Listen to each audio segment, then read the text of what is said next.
Obviously, as a kid, everybody's interested in like trains and planes, stuff like that, but I never really thought that it could be a career choice.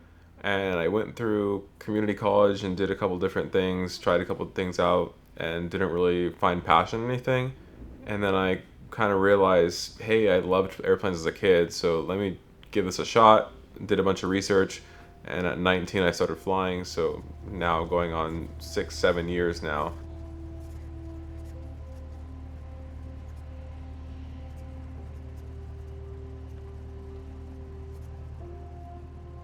I was kind of in a crossroads because private pilot's license I paid for out of pocket, so that would was about $15,000, and that was after forever of saving.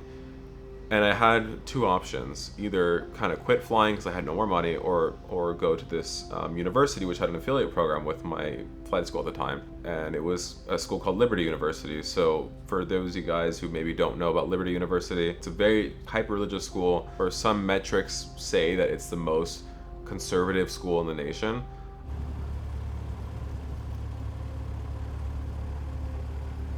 That really contradicted with me, because if you don't know, I'm a gay person or a gay man, I guess. It was kind of like selling my soul to the devil, unironically or ironically, because it's such a religious school. I had to kind of be in the closet, so to speak, with all of my peers because I didn't want to break their code, because they essentially had, and it's on their website somewhere still, their non-discrimination policy. So most businesses and most schools nowadays have like a policy that says we will not discriminate you based on race, religion, sexual orientation, creed, etc., etc.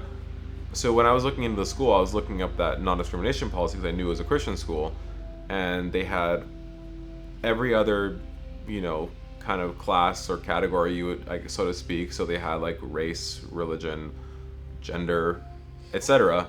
But conveniently omitted was sexual orientation.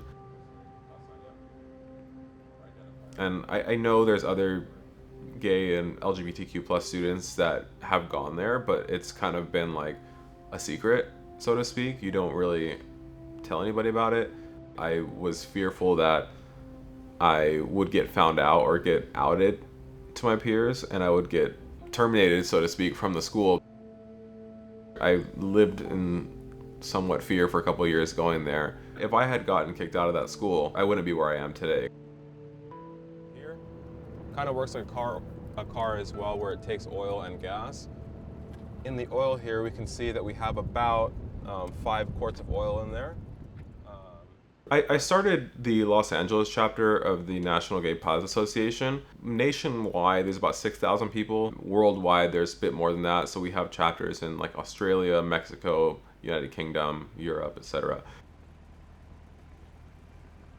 Los Angeles is obviously a huge community for LGBTQ plus people, and there was no chapter here before that.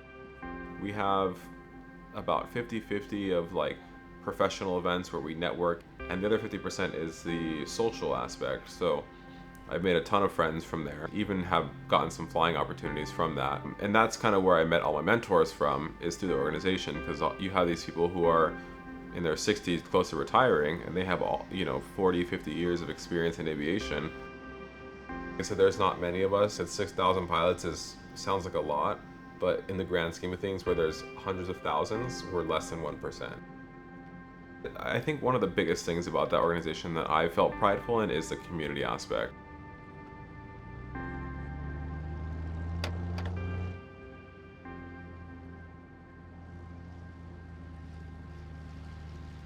You are always going different places and seeing new things. You're never doing two things the same each time you go into work. So when I go into work one day, I might be doing one thing, the next time is totally different. And even if the conditions, the weather, whatever, everything might be the same, but every flight is going to be different. So that's what keeps it interesting.